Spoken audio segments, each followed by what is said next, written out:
Belt is coming back to life under the leadership of Donald J. Trump. And here's the story.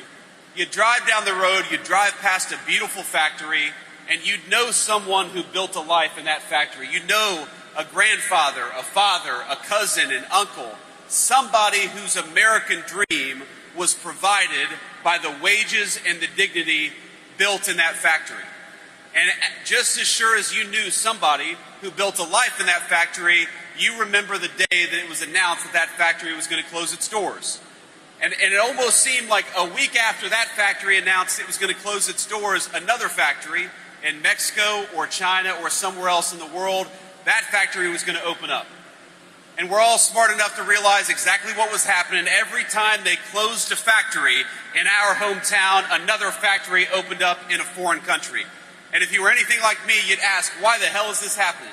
Why is this happening to great American industry, to great American workers, where we are closing down in the United States and opening up in some foreign country?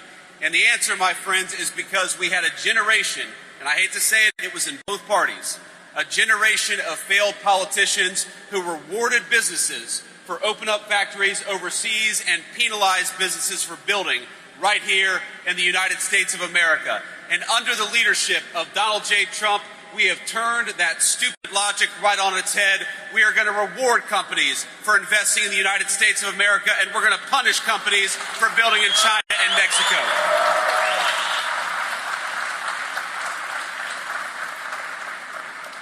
And you hear a lot of talk about the one big beautiful bill. I want to talk about the one big beautiful bill, but I want to talk first about the one big beautiful agenda.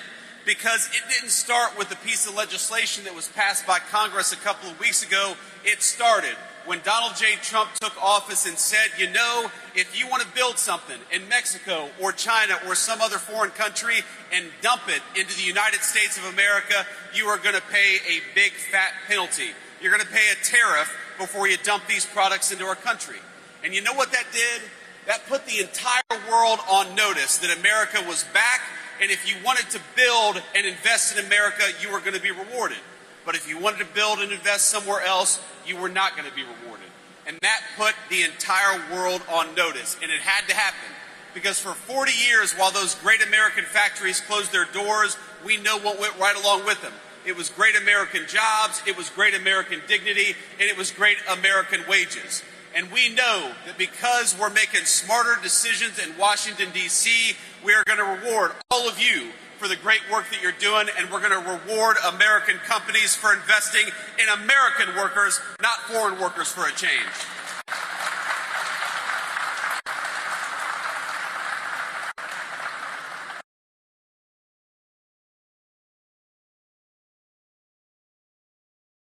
Companies to access American markets, that was step one. Step one was to tell every foreign company that if you want to access to American markets, you ought to build in America, otherwise you're going to pay a big fat tariff. That was step number one. And step number two was just a couple of weeks ago, where you saw the President of the United States sign the One Big Beautiful Bill. And here's what the One Big Beautiful Bill means for you in very concrete terms. Number one, we're going to see take-home pay go up in the United States of America, in this district, probably $7,000, $8,000 per family over the next 3 to 4 years. We're going to see your taxes cut. If that big, beautiful bill hadn't passed, you all would have gotten a tax increase to the tune of thousands of dollars to each and every single one of you. And we happen to believe that you all work very hard for your money. You ought to keep it, not the federal government. Ain't that right?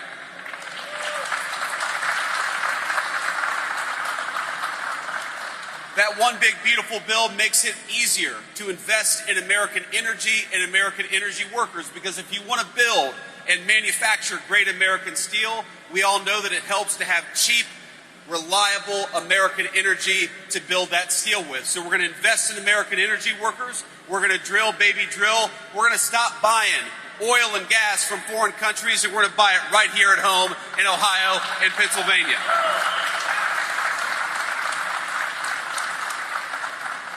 And for all the workers, it means a few very distinct things. We're going to cut taxes on overtime. You know what it means? 25% of Ohio workers work at least one overtime shift a year. Raise your hand if you've worked an overtime shift in the past year. That's a lot of you. And every single one of you, when you work an overtime shift, the federal government is not going to take a dime at that overtime pay, because if you're spending hard hours away from your family, the federal government ought to keep its hands the hell out of your pocket when you're doing it. And that's one thing the big, beautiful bill changed. You hear Mike talk about no taxes on tips. I know you guys are not tipped workers, but I know you rely on a lot of folks who are tipped workers. When you go to a restaurant and you have a single mom who's busting her ass, working 40, 50, 60 hours a week, I don't think that she ought to have to pay taxes on those tips that she gets for a hard day's work. So the one big, beautiful bill eliminated taxes on tips for our servers and for a lot of other folks as well. That's something that's going to benefit communities right here in northeastern Ohio. And the final thing I want to talk about is, if you are building a great American facility, if you're expanding a great American manufacturing facility, we are going to reward you in the tax code. This sounds crazy. I almost didn't believe it myself, but did you know that if you built a great American factory 10 years ago, you would actually get penalized compared to if you built that great factory in China or somewhere else? So why don't we change the tax code? And that's exactly what we did, to where if you build or expand a great American factory, the federal government is going to reward you instead of penalize you for a change. I think that's the biggest provision in the big, beautiful bill. Invest in American workers, invest in American companies, and your government is going to fight right alongside you to build those great American dreams. That's a very good thing.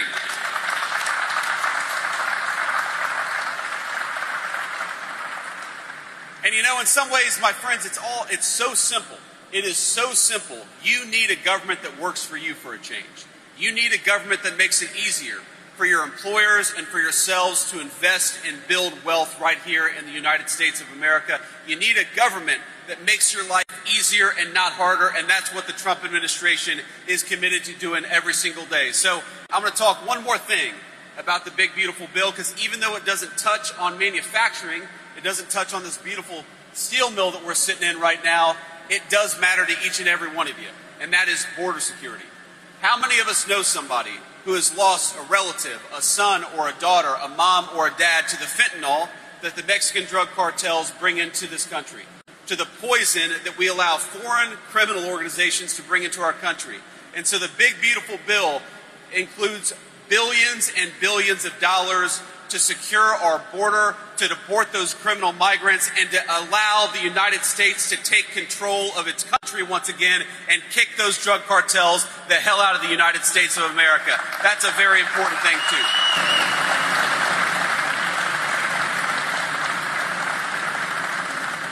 So all this is in the one big, beautiful bill, and I want to thank a few elected officials for helping make that big, beautiful bill possible. I believe that we have Congressman Max Miller in the House. Max, where are you? There's Max. Thank you. I didn't notice you with the hat. Max was a critical part of getting that legislation across the finish line. I believe we also have Congressman Michael Rulli. Mike, good to see you, man. We appreciate you. And though she's working in the State House and not in Washington, D.C., I believe we have State Senator Jane Timken. Jane, thank you for everything. It's good to see you, my friend. But I got one thing I got to say, which is, you know who we don't have in the House right now? We do not have Congresswoman Amelia Sykes. Even though we're right on the border, I believe, of Amelia's and Michael's district, Amelia Sykes is not here today. And you know why she's not here today? Because she's not celebrating no taxes on tips. She's not celebrating no taxes on overtime. She's not celebrating the highest rising take-home pay in 60 years, because she fought us every step of the way on the big, beautiful bill. She fought to raise your taxes. She fought to prevent that overtime tax drop. She fought to continue taxes on tips. And look, I understand Democrats and Republicans, we disagree on issues. We don't always agree on everything. I'm not going to criticize Amelia for not agreeing with us on every issue. But Amelia, why not work hard with us to make the legislation better? If you disagreed with it, the Oval Office is always open to anybody, Democrat or Republican, who wants to cut a deal on behalf of the American people. So I say this to Amelia Sykes: the next piece of legislation that comes along, why don't you work hard for the people in this room, and we'll work right alongside with you. Why don't we have a Democratic Party, my friends, that instead of trying to tear down Donald J. Trump, works with Donald J. Trump to build up this great American company and great American community. Let's have Democrats and Republicans doing their job for a change, and not just a Democratic congresswoman who would rather attack the President of the United States instead of build something great for this community in northeastern Ohio. So, Amelia, the door is always open, and next time we would love to have you celebrating the next great legislative accomplishment for northeastern Ohio, but you've got to vote for it next time. We'll work with you every step of the way if you're willing to make that happen. So, let me say one final thing, and then I'll take some questions from reporters. My grandfather, the man who raised me, was a steel mill worker. And when I talk about factories closing down, that is very much the story of the town that I grew up in southwestern Ohio. The steel mill that employed my grandfather at one time employed 10,000 great American steel workers, and it's one of the lucky ones, just like great Metallus here, and it's still in operation but doesn't employ nearly as many people. I want the story of this country to be building great things.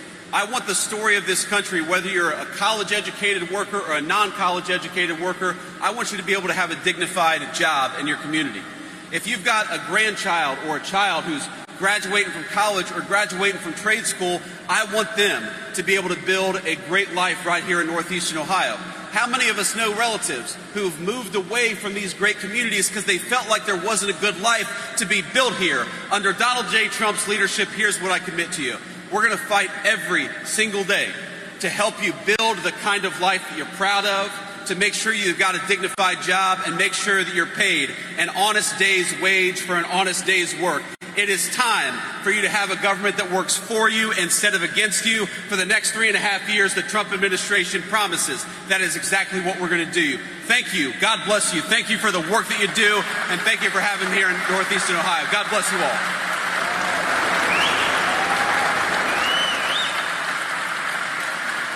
Thank you. All right, we'll take a few questions from the reporters, and then I've got a tour to get to, so it's hard. I've got a bright light. I can't see you, but if you've got a question, just shout it out. Henry Gomez, NBC News. Hey, Henry. How's it going? Mr. Vice President, you've talked in the past about there needing to be baseline provisions for people in need when it comes to health care. How concerned are you that this act could rip holes in state budgets, including this one across the country, with regard to Medicaid funding? And secondly, if you'd allow me another question, how concerned is the administration about the starvation and malnutrition reports coming out of Gaza? Yeah. So Henry, on the first question, look, we are very confident that the way we structured the big, beautiful bill is that a lot of what people are saying, that you're going to somehow see reduced health care outcomes, I don't believe that's going to happen for a second. We actually are increasing funding to rural hospitals. We're increasing funding to needy people. What we're not doing is we're not allowing illegal immigrants to collect the American people's Medicaid benefits, because it's going to bankrupt that program, it's going to bankrupt rural hospitals, and it's going to make it impossible for people in need to get the health care that they need. If you want to protect Medicaid, and President Trump certainly wants to, then the best way to protect Medicaid is to ensure only the needy get access to Medicaid, not people who don't even have the legal right to be in our country to begin with. So I think it's interesting that you have Democrats who are saying we want to take health care away from people. The only people we want to take health care away from are illegal immigrants, because we don't want them in our country to begin with. We want them to go back to their country of origin. It's really that simple. And when you do that, you protect Medicaid for generations to come, which I know a lot of people, Henry, who depend on Medicaid. We want to make sure they've got access to Medicaid, but you need smart politicians in Washington who are fighting to protect that program, and that's what we did with the One Big Beautiful Bill. It's another reason why I'm so disappointed that Congresswoman Sykes wouldn't vote for it, wouldn't even work with us to work on some of those provisions, because she certainly would have found an open door to the White House. And the second question you asked, Henry, I think was about Gaza, about the starvation of Gaza. Look, the President said this today. He said it yesterday. He's been very concerned about this. We are very worried about the humanitarian problem in Gaza. We see a lot of starving children. We want to make sure they get food. We also want to make sure that the thugs in Hamas that are preventing them from getting food are stopping that process. So we got to get food to the neediest people. We've also got to make sure that Hamas gets the hell out of Gaza and lets the food come into that terrible, terrible situation, because I don't know if you've all seen these images. You've got some really, really heartbreaking cases. You've got little kids who are clearly starving to death. Israel's got to do more to let that aid in, and we've also got to wage war on Hamas so that those folks stop preventing food from coming into this territory. And Henry, it's an interesting thing because you'll have people say, well, we got to let more food aid into Gaza, and we do. And I know that our Israeli friends feel like it's kind of unfair because they're waging war against Hamas. They would, of course, love to have food come into Gaza to prevent this terrible starvation. They say, well, you got to hold Hamas up to the same standard. Let's be honest. Hamas is a terrorist organization. If we ever count on Hamas to get food into Gaza, you're just going to have more starving kids. So it's up to the Israelis and up to the Gulf Arab states to take some initiative and help these starving kids. We've got to do it. It's a terrible situation, and it's got to stop. The president said as much just a couple of hours ago. Next question. Hi, Haley B. Miller, Cincinnati Enquirer. Have you seen footage in Cincinnati of a recent street fight, and what concerns do you have about that, given that that's your home city?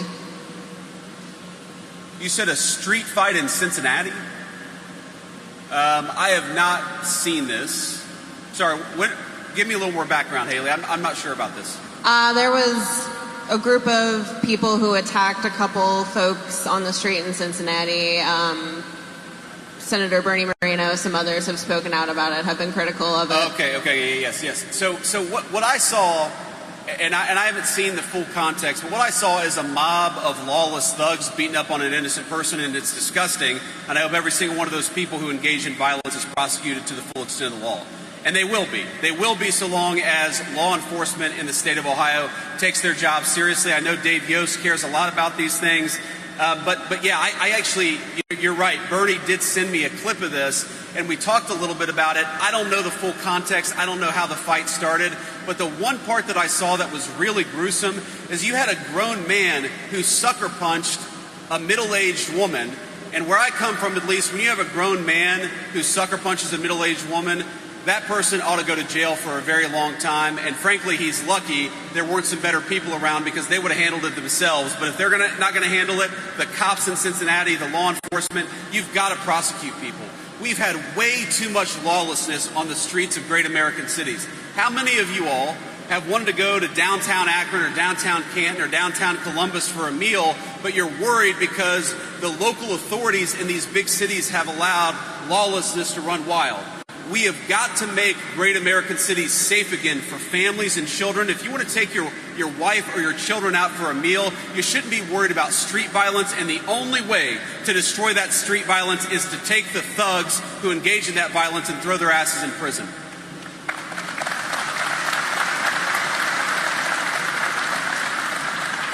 Thank you, Mr. Vice President, for being here. It's Rebecca Downs with the Daily Signal. I'm the Ohio correspondent.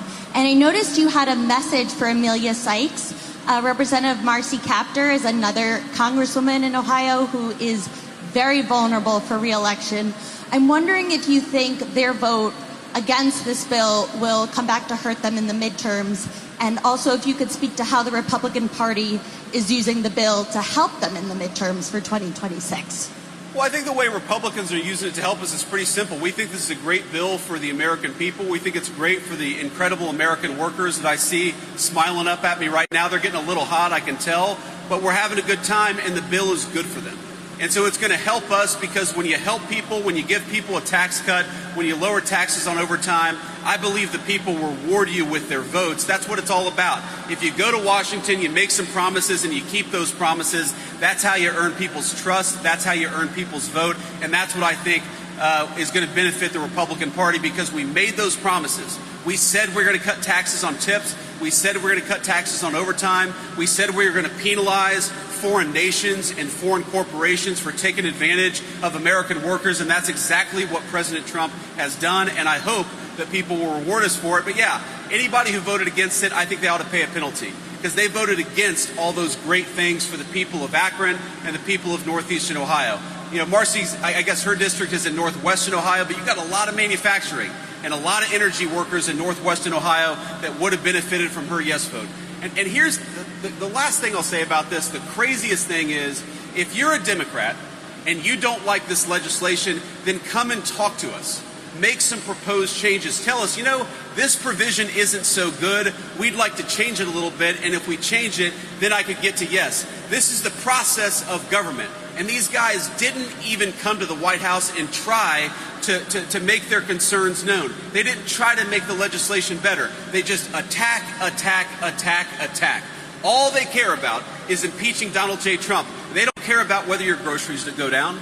They don't care about whether you get a raise. They don't care about whether you have a job next year. Their obsession in government is letting illegal aliens into this country and attacking Donald J. Trump. I don't think the American people should reward that broken style of politics, and I don't think they're going to come November of 2026.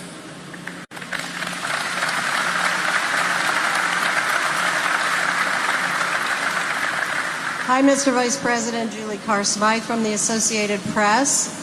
I guess I'm going to be that person.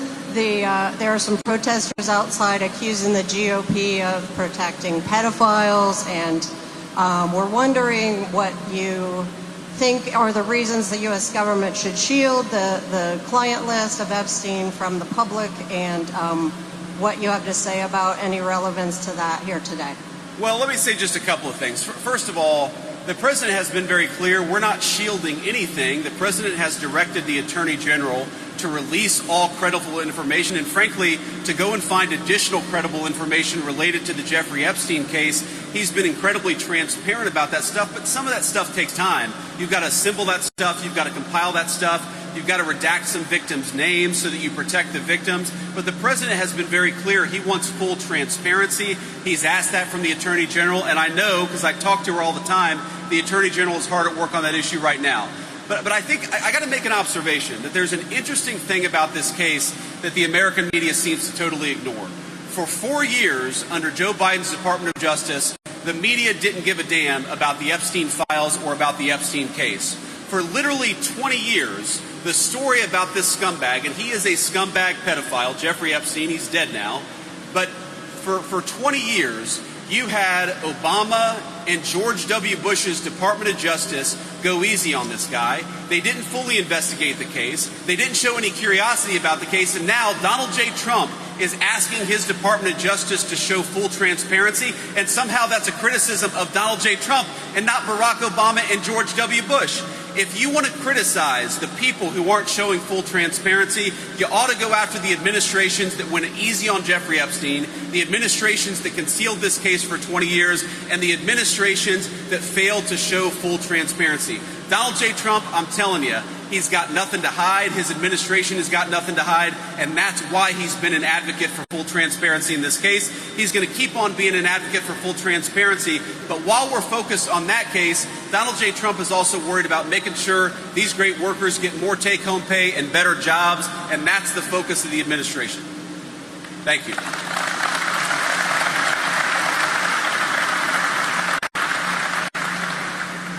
Hi, I'm Morgan Trout with News 5 Cleveland. You talked a little bit about protecting Medicaid. There are hundreds of thousands of Ohioans that are at risk right now of losing access to Medicaid despite really wanting to work, but they can't. What do you say to those hundreds of thousands of Ohioans that say they will have no health insurance? Well, what I'd say to those Ohioans is, one, don't believe every false media report that you've heard, because our explicit goal in the Trump administration is to protect people's health care so long as they're working hard, playing by the rules. We don't want you to be unable to afford a doctor's visit, and that is what we have tried to accomplish in this legislation. Now, there have been a lot of lies out there. And if, for example, you're an able-bodied person and you're searching for work, you still got access to Medicaid.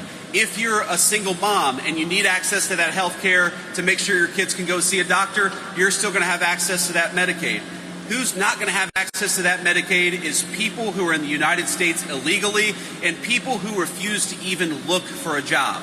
Now, I don't know about you all, but while all these folks here are working hard, paying their taxes, doing everything they can to bust their rear ends to give their kids a better life, I don't think that we should reward people who aren't even searching for a job.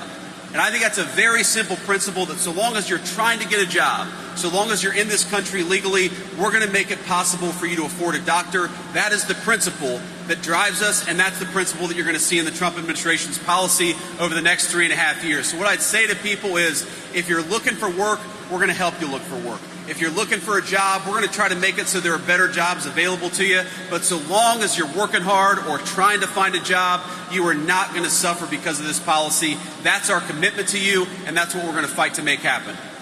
Thank you. And we'll do one more question here. Just one more. Thank you, Mr. Vice President. I'm Jeff Gorman with Hudson, Ohio Today. You talked about the next major piece of legislation. Since the One Big Beautiful Bill covered so much ground, what are some of the other legislative goals that the Trump administration has? Well, there are a lot of things that we want to work on, Jeff, and I appreciate your question. Number one, housing costs are way too high in this country. If you look over the 4 years of the Biden administration to the moment that Donald J. Trump took office, you had housing costs go up almost 100%. Housing nearly doubled. We've got a lot of great young American families who can't afford a home because housing went up so much under the Biden administration. Now, I'm proud of the fact that according to Zillow, under the Trump administration, housing has gone up 0.4% over the past 6 months. So we're making a lot of progress, but I think there's a lot more that we can do. We're, of course, going to keep on working on the health care question. The president really cares about this deeply. Why is it that European nations pay way less for prescription drugs than we do in the United States of America? They're basically free riders off the generosity of the Americans in this room. I think it's crazy that Americans pay so much for prescription drugs while a lot of our allies pay a huge discount. We're going to work on that issue too over the next year and a half. So there's a lot to do. There's a good news, bad news. The bad news is Joe Biden left us with a ton of a mess to clean up. The good news is there's a lot of opportunity to solve the American people's problems. The president is committed to doing that over the next year and a half and then the years beyond that as well. Thank you, Jeff. And let me just say before we get to our tour, let me offer one final thought here, and it's that you guys, you hear the president say, "Make America great again." You are the people who make America great again. You bust your ass every single day. You build a great American product.